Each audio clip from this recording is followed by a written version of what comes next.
Welcome to Mac and Bleu, the cutting-edge podcast for the nation's builders, merging the realms of construction with exciting advancements in technology. Join us on a thrilling journey where we delve into the dynamic world of blockchain, AI, the metaverse, virtual and augmented reality, and their transformative impact on the industry. Our engaging discussions span a wide spectrum, covering not only construction, economic development, supply chain, and market segments, but also exploring the vibrant tapestry of diversity within the construction landscape. We shed light on the intersection of local politics and its profound influence on the construction sector, while championing the remarkable contributions of women and minorities in construction. For all things Mac and Bleu, head to www.macandbleu.com, and don't forget to subscribe on YouTube. I'm your host, JJ Levinsky. Now let's get into it. Hi everyone, welcome to another episode of Mac and Bleu. I'm your host, JJ Levinsky, CEO and co-founder of Blue Wave. Today, we are fortunate and lucky enough to have Bob Worsley. I dare say the man, the myth, the legend of Mesa and Arizona and all those other kind of things. Before I get in asking Bob questions, I probably do everyone some justice and give a background. The main reason I had asked Bob on today is he's the founder and CEO of ZenniHome, which we'll get into great details about the wonderful things they're doing in that space. But also, Bob is a former Arizona State Senator, and even more profound than that is even the founder of SkyMall. He's a serial entrepreneur and kind of a legacy within the Arizona market. So with that, welcome, Bob. Thank you very much, JJ. Audience always likes to get to, us older guys probably know you and your background a little bit better. But for a lot of the audience that are the younger generation, do you mind giving us just a little bit of background about, how you, just what you've done in maybe the first 20 years of your life, the first 30 years of your life professionally? It'd be wonderful to just put context with the audience for the audience sake. Thank you. I practiced as a CPA at Pricewaterhouse. Practice. I love that. That's an opportunity. There's a reason they call it the medical practice and the accounting practice. We're practicing on patients. So I did that for 9 years, and then I started SkyMall when I was 35. Took it public in 96, about 7 years after I started it. Then sold it to Rupert Murdoch in 2001. And you won't believe this, but it was 52 days before 9/11. Ooh. So all of our catalogs and passengers looking at our catalogs were killed on those 4 planes. And we found out that the 19 terrorists that were on those planes were also shoppers in SkyMall prior to that day when they were doing test runs. Really? So they were ordering from us. So we had credit card information, a lot of good stuff for the FBI. Wow. That helped identify where they were staying, where they were taking pilot school. That had to have been very surreal being involved with all of that. It was, I don't know, there's some people that called us patriots for having all that information, but it was, we talked to some of the agents on the phone and they said they were really mean to us and they're hard to understand. And I go, it's a bad vibe, right? That we did business with those guys. Yeah. So anyway, then I helped Rupert Murdoch's team kind of get the business back in the air. Revenues collapsed, but everybody started flying again a couple months later and we were back to normal. Then after that, I bought another company called New Mexico and Arizona Land Company. We became one of the largest landowners in the state. We own 100,000 acres and 1 million acres of minerals as a result of that acquisition. Then there was a big fire and we started a power plant in Arizona to clean up the forest. So we own a biomass plant. My son runs that. And we have power contracts with the APS and SRP until 2035 to sell renewable green power from thinning the forest. We take about 100 semi-loads a day of thinnings into the power plant and make power for SRP and APS. Then I served in the legislature for 6 years, 3 terms. I was, serving there as a senator from Mesa. Yeah. And people go, why in the world did you do that? I never wanted to do it. I just believed that we needed a more common sense immigration policy. So I ran to stop the nonsense that was happening in the legislature on that, which we did. And then I retired in 2019.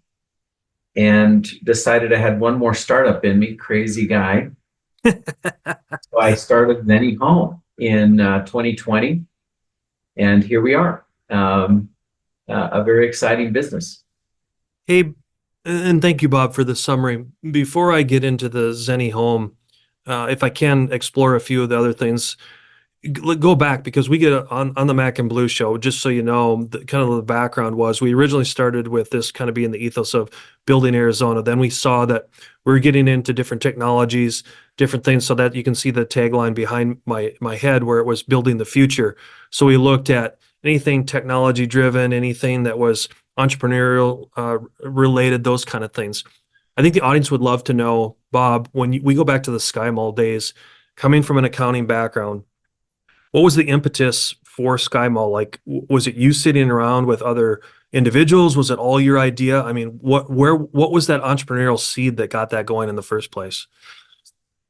I think some of the best ideas in the world happen in a hot shower, alone, and on airplanes. Okay. So I was flying home from Seattle on an Alaska Airlines flight.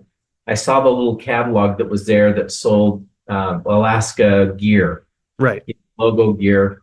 I said, this is really dumb. You got these people bored to death. So I got out of the napkin there, and by the time I landed, it was SkyMall.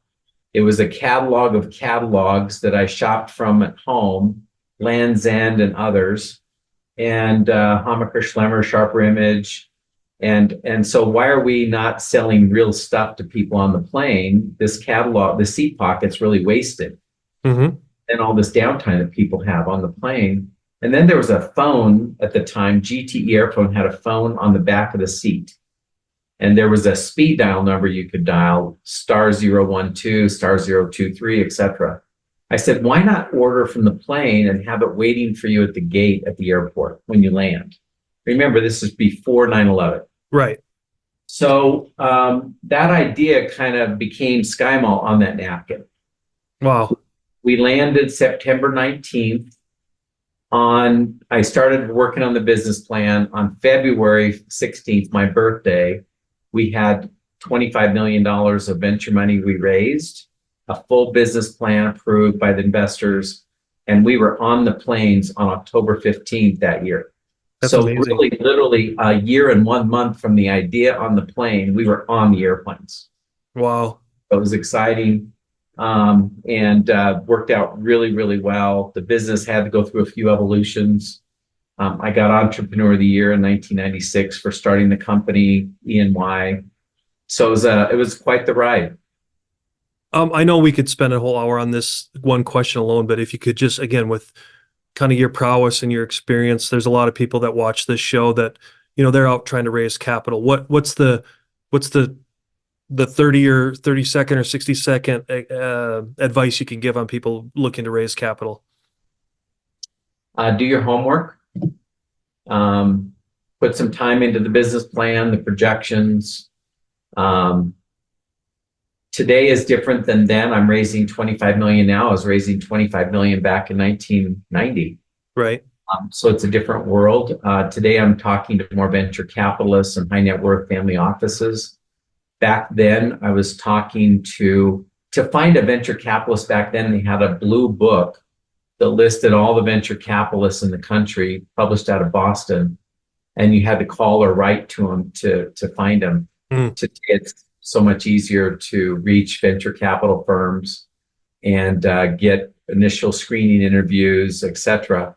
Also, I would say that high net worth families are more actively investing today as angels than they were back then.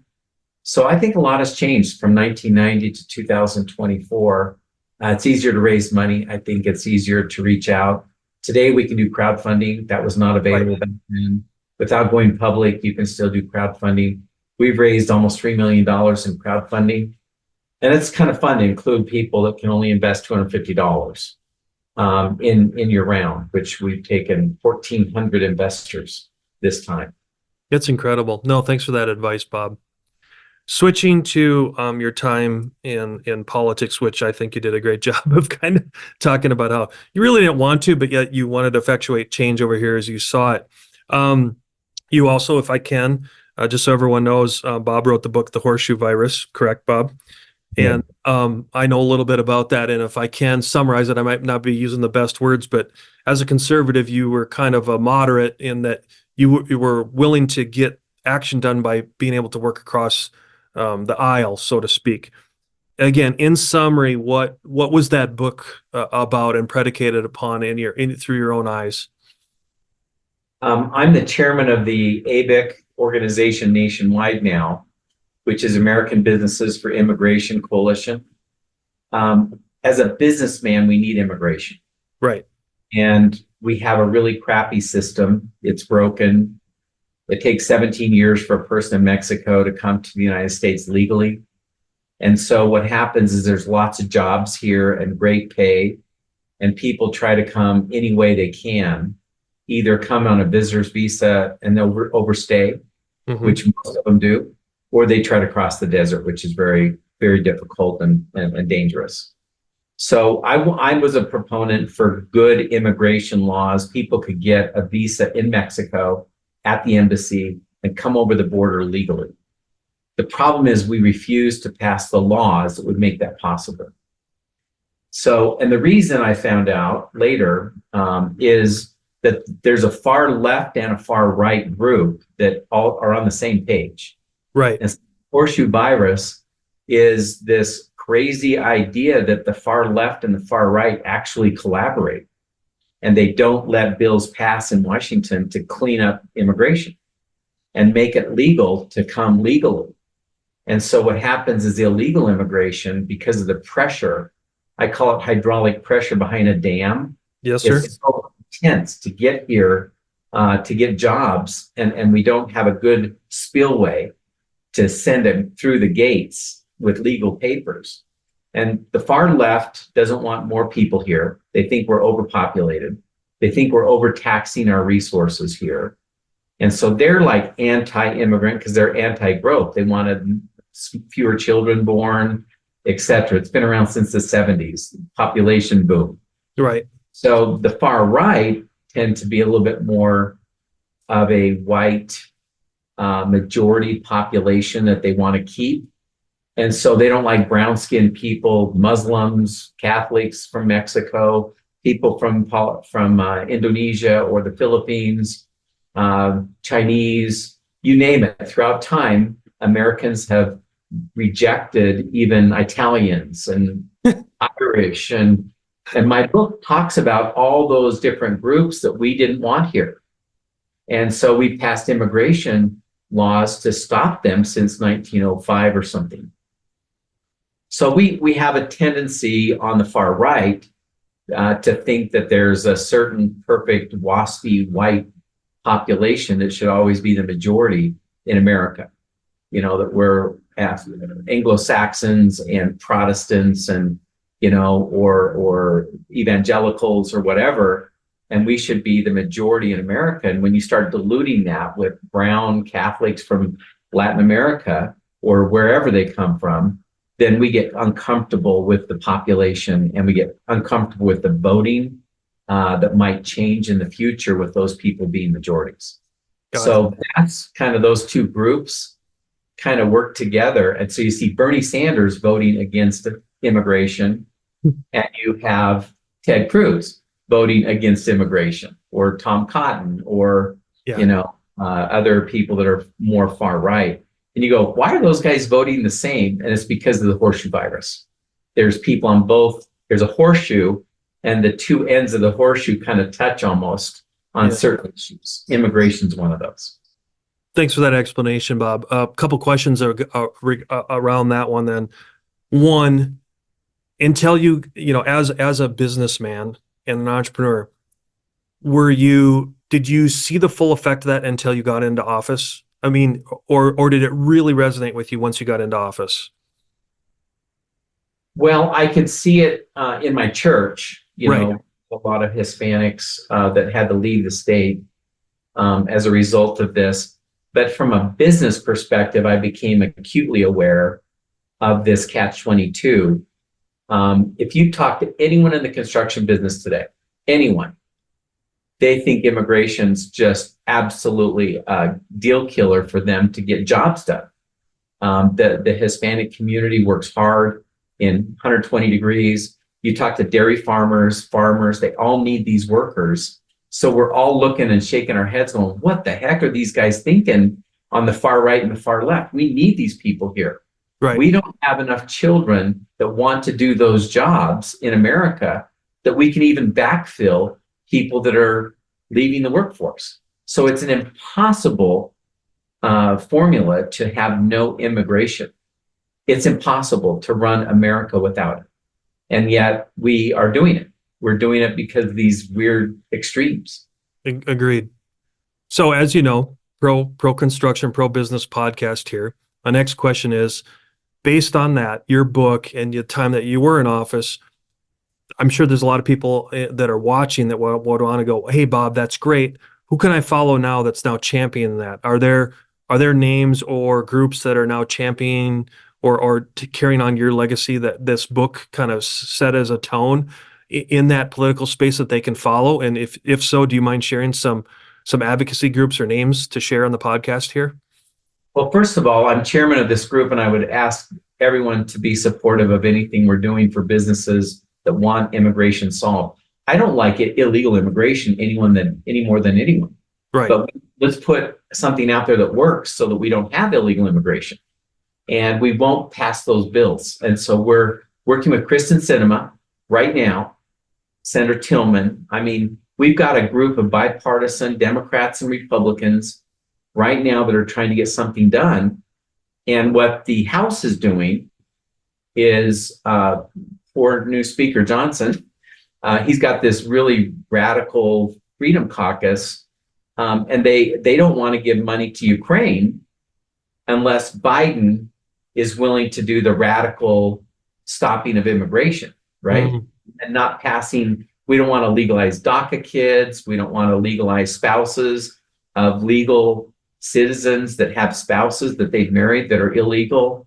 I mean, there's a lot of small things we need to do because we got 10 million people here working that are not legal. And what Trump is saying he's going to do is round them all up and deport them. I mean, if you want to crash this economy, round up 10 million people and export them, force them out of this country. Not to mention, we need 1 million new immigrants a year just to fill positions. That's dairy farmers. That's tree farmers. That's people picking lettuce. That's people working in hotels. We need those people. 1 million people a year. We're dying and retiring people at a rate we need 1 million people a year. And Steve Miller under Trump was bragging that they were down to 18,000 legal visas. 18,000. So if you completely seal off immigration at 18,000 people, how are 1 million people going to get here to do our jobs we need? They're not. And so they come illegally. And so I don't like illegal immigration, but we have a broken Congress and Senate that won't pass bills that will make it legal for these people to come legally. So I would just say support Senator Sinema, support people that are more moderate on both Democrat and Republican side that are willing to have a pragmatic conversation about immigration, or this is not going to get fixed. Thank you. Well stated. Okay, so with that background, now let's dive into the meat of it, and that is when I met. Well, I knew about you, but then when I met your team for the first time, going through your cool little, which, by the way, for everyone watching, the stuff that's behind Bob, that's a cool bed that raises out of the spot. So I've been to your showroom, Bob, and met your whole team and stuff. What was the impetus for starting ZenniHomes? When I was in the Senate, there was a big debate about the Navajo generating station. Okay. And that big coal plant, 3 gigawatt, the largest coal plant west of the Mississippi. And just so everyone knows, that's up in Page, just to let everyone that doesn't know where it's at. And if you've been on Lake Powell, you've seen the big 3 stacks at the coal plant. It was the largest one west of Mississippi. And there was a big fight between the tribe and the utilities and the environmentalists and Lake Powell and the Grand Canyon people about the pollution. from that facility. And so it ended up being closed in 2020. The stacks came down. And I knew that it created a huge problem for the budget for the Navajo and Hopi Nation. They lost $75 million of budget money from that loss of business. And it dropped 1,200 people in the unemployment rolls. Now, for a nation that has 50% unemployment, to drop another 1,200 people on the unemployment rolls was pretty dramatic. There comes a time when dreams become a reality, when you see your vision materialize into a true work of art. And the only way to get there is to choose a general contractor who shares that same vision and knows how to bring it to life.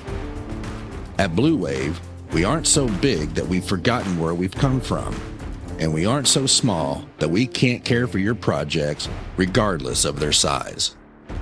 When your vision deserves safety, perfection, timeliness, and expertise in order to become a reality, trust Blue Wave to get it done right the first time.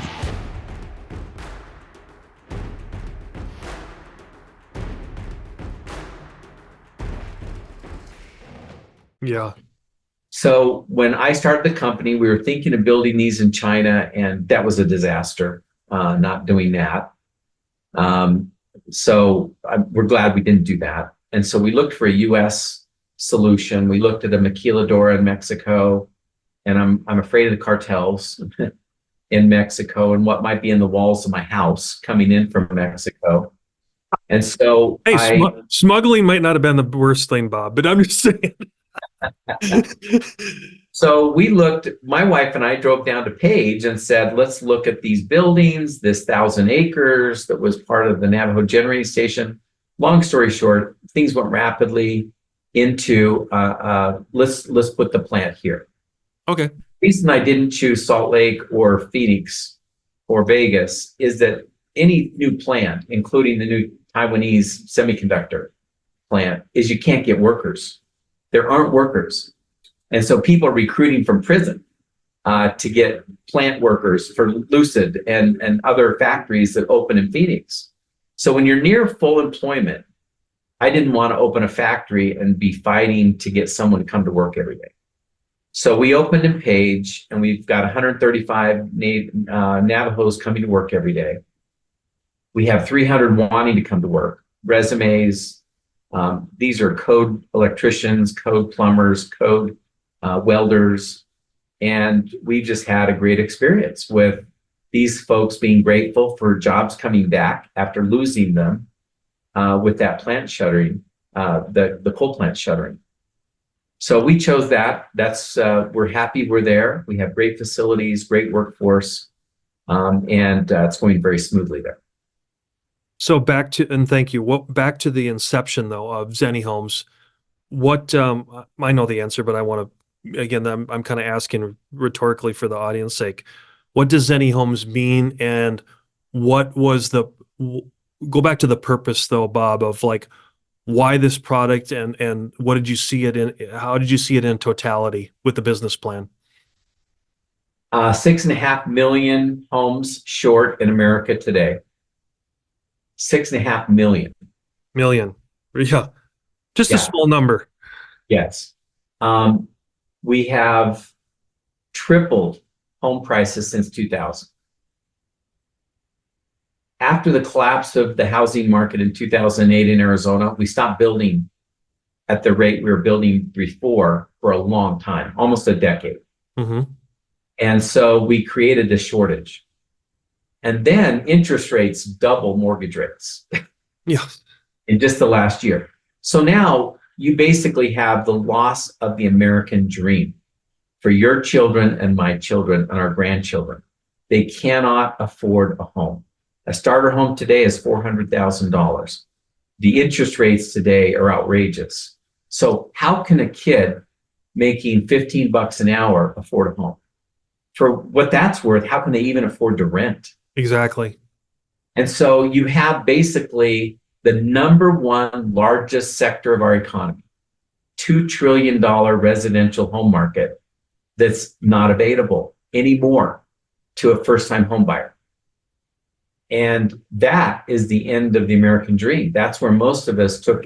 When I started SkyMall, I spent $25,000 of a HELOC because I had equity in the house. Yeah. And that got me to my angel money and my venture money to start SkyMall. Well, how do people borrow money from a house they don't own? True. So home equity has always been a source of starting businesses. So if you can't afford that, we have a problem that's serious. And so I thought someone has got to solve the housing problem. And the way to solve it, in my opinion, was to build homes in factories like Tesla's building electric cars. And that means you have to stop customizing, go to a standard product, make it small enough that robots can do the work like they do in car factories. And that's been our business. We built 2 models, a 2-bedroom and a 1-bedroom. You can see in Mesa, Arizona, that can be built in a factory by robots. And we think that we'll get to the point where we can guarantee that people can buy homes for under $200,000 and move in. Nice. So you order a home. Once it gets to your site, you can move in within a week. You can get into a home for under $200,000. And it's smaller than you're used to, but smaller means I can save you money on the cost of that, and then do multi-purpose space gymnastics in the home, which you've seen in Mesa, where we're using MIT robotic furniture that allows you to use the same space for 3 different purposes. They do this in Europe, they do this in Asia, but we don't do it in America. We like single purpose rooms. Every kid gets a bedroom. Every kid gets a bathroom.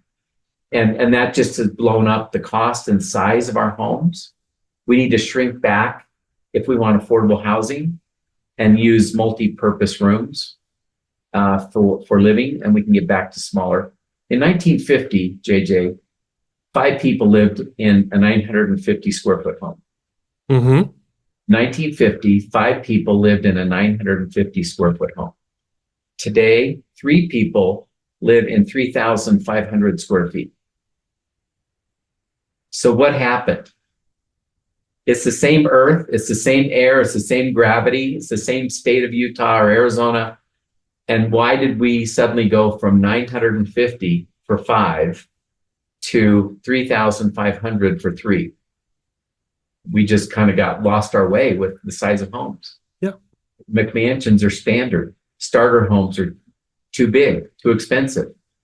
So how can we make them smaller and then use today's technology to live in them better? What, I'll keep trying to zing you with questions here, Bob. You're not the only one in this space. So I think the audience would want to know, okay, Bob, when you put the ZenniHome team together, you probably looked at other ones that were playing in this quote unquote modular space. What did you guys do as a team to differentiate yourself from the previous market? Number one, we decided that you had to go with a standard product and not customize. Okay. Because if you're going to go into a factory, Boxable, or even Cavco, other home builders, they, especially the guys that build modular, wood frame modular multifamily, they have not yet stopped building snowflakes. The architects want to change things. They want to change where the bedroom is, where the bathroom is.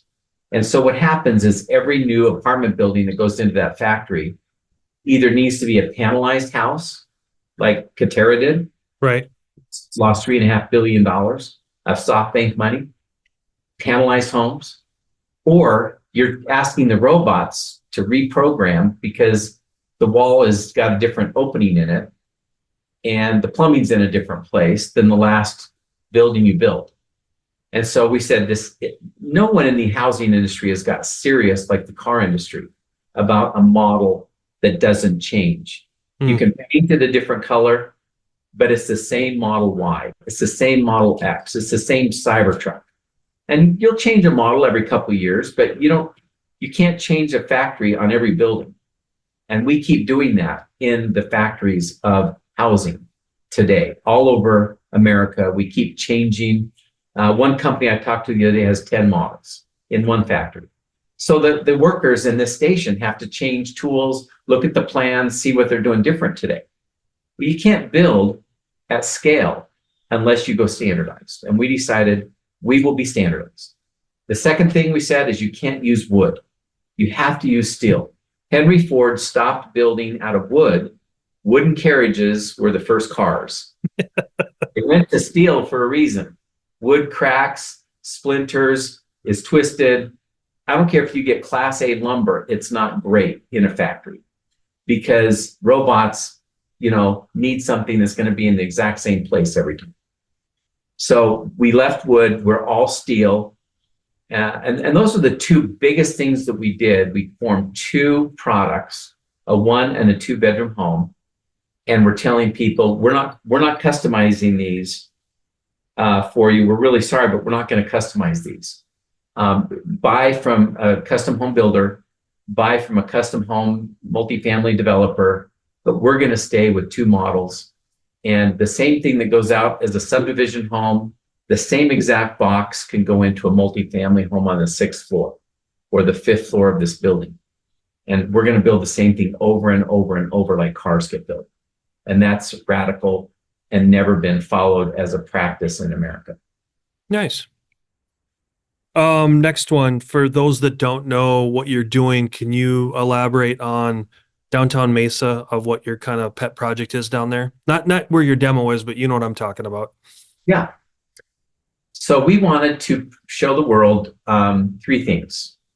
A 1 bedroom and a 2 bedroom standalone in our models that you can go see today in Mesa. And then we wanted to show a real apartment building so people would kind of see it in person. Okay. So we got Caliber Companies in Scottsdale, which invested in our seed round to agree. I brought a building to them. It was an old savings and loan on 29 West Main Street, kitty corner to Mesa City Hall, the new film school, and just one building away from the Mesa Art Center, right in front of a light rail stop. And so we tore down the savings and loan, and we're building 90 homes on top of a grocery store using our product. And this has now been completely designed, civilly passed, structurally passed. The state has approved it, and we'll be able to show people on 1/2 of 1 acre, we can have 90 homes and a grocery store and 28 parking stalls behind the grocery store under podium with Tesla chargers. People can hop out of their homes, go on light rail, catch an Uber, or take one of our Tesla units that are charging as a rental for the day and get away from needing a car for every apartment. So that's 29 West. We're passionate about that. People love the look. Mayor Giles loves it. The city council loves it.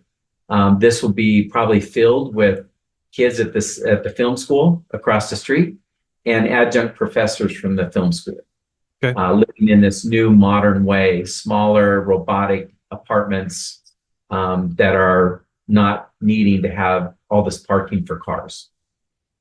What, Bob, with the amount of marketing exposure that you've done with this project, what has that done nationally and internationally to you and the Zenni team as far as, because I would assume that this isn't just about, I realize you're an entrepreneur and you're a capitalist. It's more than that though, right? It's you, and not to bash a name that you said earlier, but the Katers of the world that failed at doing things, you want, I assume you kind of have this, what's the word I'm looking for?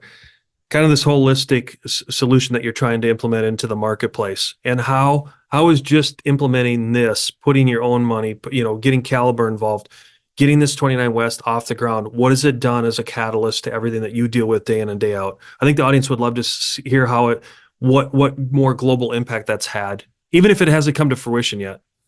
Sure. Everybody wants to know when they can come and see that building done. Okay. So hurry up, Bob. Yeah. We're currently building the modules in Page. That's the good news. Okay. And so think about it. I'm installing toilets and tile in bathrooms today, and they haven't even started putting podium in. Right. And that's the beautiful thing of modular. You can be building finishing units with furniture storing those units. And when you get to a certain number of units, then the on-site guys can get started, move a crane in, pour concrete, have it cured about the time the last units are coming out of the factory. And we'll have 180 truck loads of units come from Page, and a crane will place 12 homes a day on the podium and be done in a couple weeks, placing all the units. So what that's done is it's created an interest internationally. I've got Saudi Arabians that want this, Omanis that want this, South American countries. I had the Queen of Congo. Can I get 10,000 units from? Yeah, tomorrow.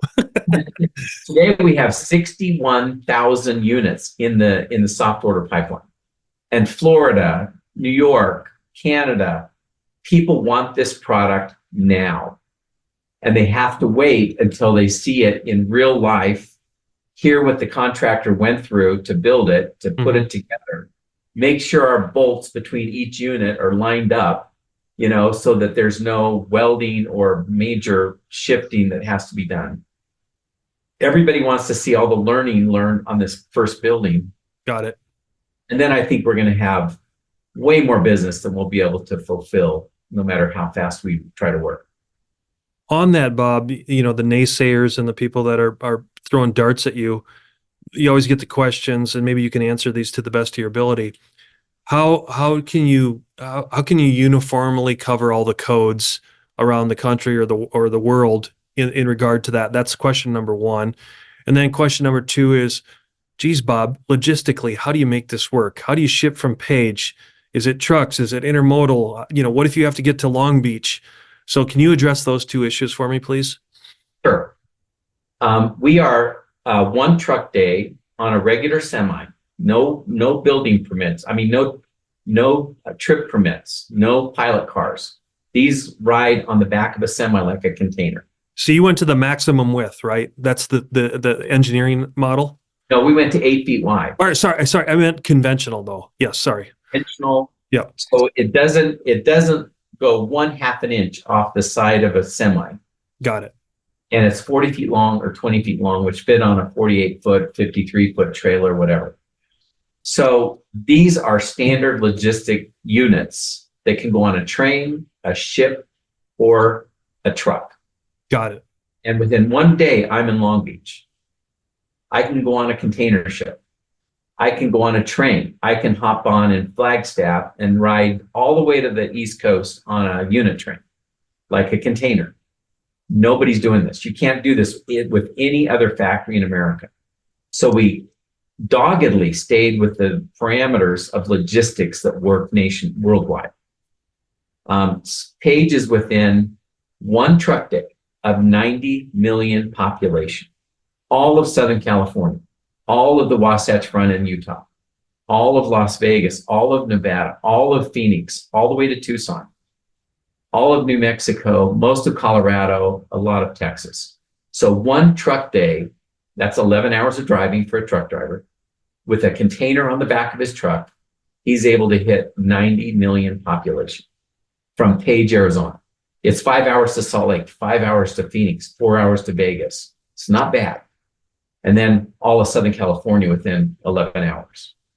So we think it's a great place, a good strategic center place logistically to get going, to start with. And hopefully that answers your question about why there. Yeah. Well, and I was just teeing it up so you could let the audience know, because I knew it, but I was leading the witness.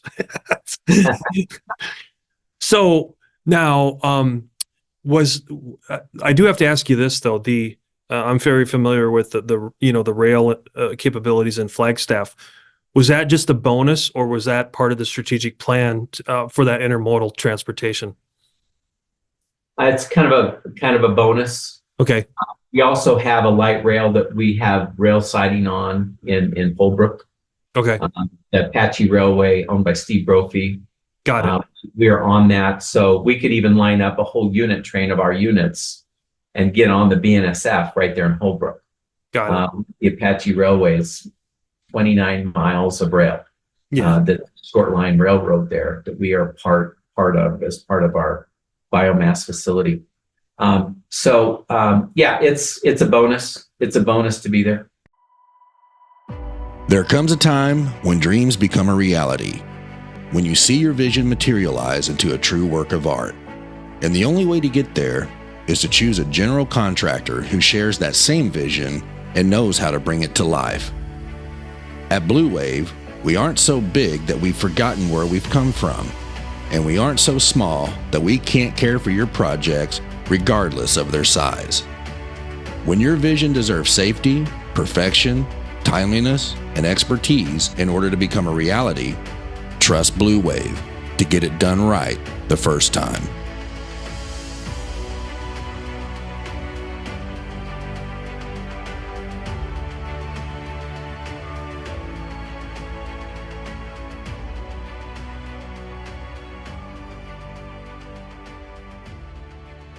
Back to question one then, as your team was developing, plan A and plan B or whatever you had, go back to that code question of how you guys looked at your engineering principles, if you would. Yeah, there's three ways to get something approved in the United States for something like our product. There's a HUD code, which is federal law. Yes, and sir. it supersedes all state and city and county laws. A HUD code would be Cavco, Champion, those companies that build HUD code, 1978 code, and it tends to be prescriptive code, and it's not been kept up. And so you see the quality of those homes, 2x4 walls, not very much insulation, single glazed glass sometimes. So it's just not great. The homes can't stack. They're very, very structurally not stable. When tornadoes and hurricanes happen, usually the trailers and the manufactured housing subdivisions are gone. So they're just not as substantial. Then you have RV code. So that's where you get the Airstreams and the fifth wheels you pull behind your truck. Those are federal codes, and you don't need much. Those are really minimal codes as well, because they're down the road. The third way to do this is what every home in America that gets stick built requires, and that's International Building Code, International Residential Code. And 2021 was the last time those were updated. All of our homes are licensed, approved by the state of Arizona for 2021 International Building Code, International Residential Code. So our homes can go into any state, same code. They're all adopting International Building Code. Utah uses International Building Code. And so when somebody builds a spec home in Salt Lake City, they have to pass 2018 IBC IRC. We're 2021, so we're even harder to meet. There's more insulation. There are better U factors on the windows than what 2018 was, or 2015. Mesa uses 2015. And so we're actually exceeding what Mesa requires today in all of our buildings in downtown Mesa, because the state makes us meet 2021 IBC IRC standards. What, as you get this global need and approach, Bob, what are you seeing for incentives and I mean it in a positive way. I don't want to talk about, you've been in politics long enough. I'm not talking about the under the table stuff. I'm talking about the, reurbanization and revitalization of neighborhoods. Where do you see your product and your team fitting that bill nationwide? Like, do you have any examples that have come across your plate that you can, share with the audience? Yeah, a couple of exciting ones. We're doing our first unit, 90 units in Mesa. Then we have Bill Franke, who started America West Airlines, or helped Ed Bobet start America West Airlines. He was also the chairman of Southwest Forest Industries. He just hired and bought our units for a winery in Elgin, Arizona. Oh.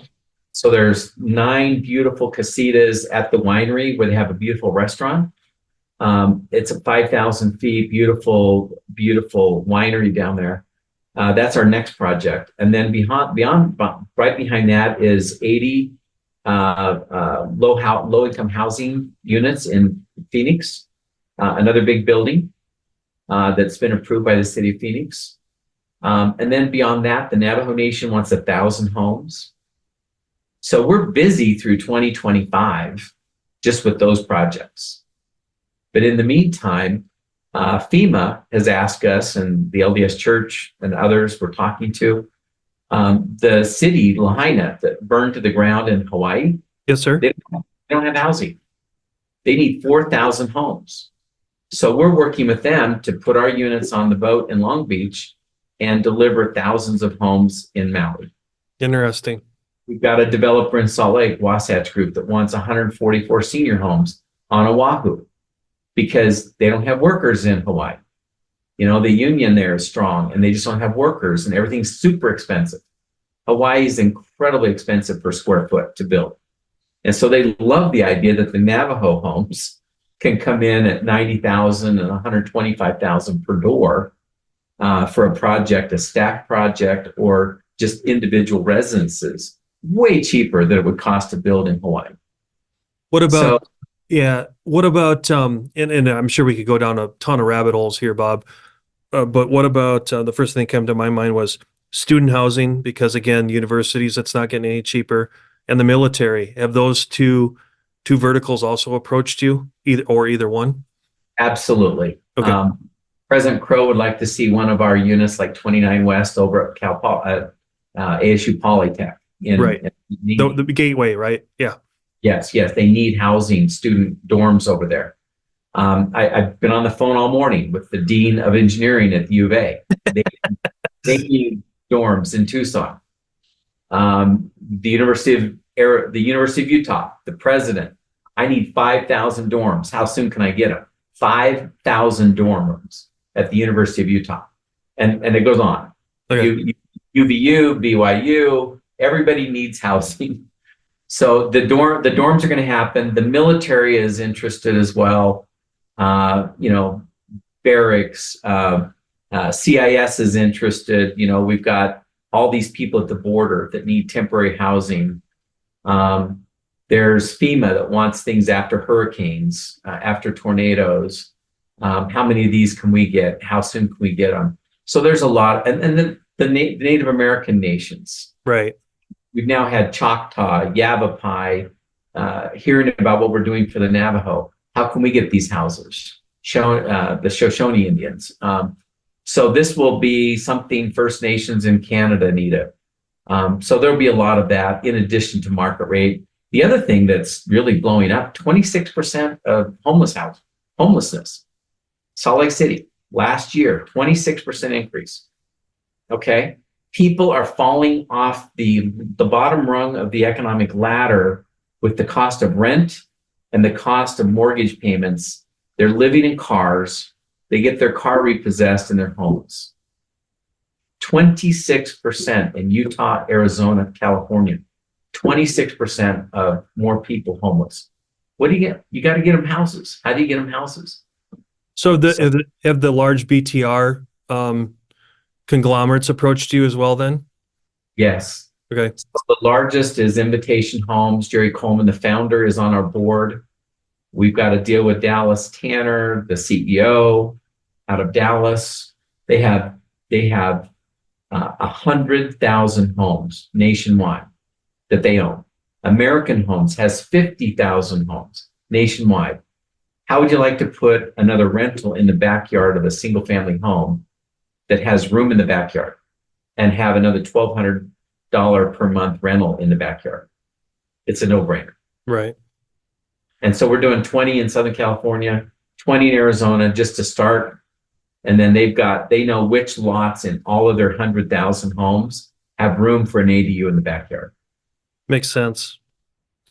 Being respectful of your time, because I know you've got to go and we've got to do a wrap up. There's a couple of, I just want to kind of leave you with two questions, maybe two or three, and then we can get you on your merry way. One is, for anyone that's interested in what ZenniHome stands for, is it closed to investing, or can people actually get involved in ZenniHomes in any way, financially or philanthropically? Thank you. We have two ways to do that. One is you can go to our website and we have an investor interest page place there. Okay. You tell us kind of what amount you want to invest. If you're less than $25,000, not an accredited investor, we'll send you to WeFunder. Got it. And we've got 1,400 investors there. We've raised almost $3 million on WeFunder. And that's a minimum investment of $250. You pay the same exact price per share as people that are wealthy that are buying $1 million of stock on accredited investors. So you can be an opportunity zone investor, you can be in a convertible note that converts into preferred shares at 7-Eleven, or you can just be an accredited investor, Reg D investor. In addition, we've offered now an EB-5 option. If you've got people that are immigrating to America, $800,000, we can get you a green card in 1 year because we're on the Navajo Nation. And it normally takes 6 to 12 years to get a green card. Interesting. So if you're a, let's just say an Indian family in India, you've sent your kids to ASU, they're getting close to graduation. You've been paying these outrageous international rates to educate your kid at ASU. And he wants to interview with all of his classmates for a job in the States. You can get him an EB-5 visa. In 1 year, he's got a green card. He can go interview with all the jobs with his peers and stay in America, and in 5 years be a citizen. And that's called the Employment Bonus or EB-5 program. And that's $800,000 gets you an EB-5 visa. There's 10,000 given per year. And we have an expedited line to the front of the line because of where we are in a rural area with high unemployment on the Navajo Nation. So that's a really special way to get a visa if you're a Chinese or Pakistani or Indian national and you want your kid to stay in America. You've educated him here, you want him to stay here and work. Interesting. Legally. Next one. Of all the rosy things we've talked about today, what does Bob and ZenniHomes need out of the audience that's listening? In other words, what are the challenges and what's your ask of to move the needle? Because it seems like you've painted a picture that demand is not the problem, but supply could be. You've solved a lot of the problems, but if you can pull your pants down around your ankles a little bit here and say, all right, public, this is what we need moving forward to effectuate this change. Well, once we've raised the capital we need, the biggest need is going to be, Elon Musk called it production hell. Production hell. Production hell. Yeah. Bob, you're sleeping on the factory floor like Elon did. And we just got to get these factories up and running. We're going to open 4 factories. We need an East Coast, a Midwest, and a Pacific Northwest factory. So we'll be building those and getting those up and running. And that is the biggest risk to our failure, is getting the factories up and running and employment, working in those areas, hiring the right people. If you've got people that have been involved in starting up an EV factory, I don't care if it's Lucid or Rivian or Tesla, BYD, we are looking for you to come to work with us, come to work for us as consultants or employees, because we want factories that are going to learn from the advanced manufacturing that makes sense, that they just build. Yeah. Because I don't want an ICE factory that an Escalade factory that was built in 1990. I don't need that. I need something that was the new Ford Lightning pickup that's EV, because those factories were rethought with today's technology. And we want to build these units, these plants, these factories with today's technology. And that's who we want to hire. We don't want to hire people who've been building homes at Cavco or somewhere else. We want people that are going to build Cybertrucks. We're hiring people today from Austin, Texas, in the Cybertruck facility. They had 500 guys start that up, and now they've got 20,000 workers keeping it going. And the 500 guys that started it up are bored. And so we're hiring some of those guys to come to Page and help us set up our factory. One. That's what we want. Last one. What questions didn't I ask you, or what would you want to say, like in a blanket statement at the end of this podcast for the audience? Affordable housing is a serious problem. Our kids aren't going to be able to afford homes. If we're serious about this, and I did forget to mention one thing about people who want to philanthropically help. Yes, sir. If you have a foundation, there's something called a PRI, and that stands for Program Related Investment.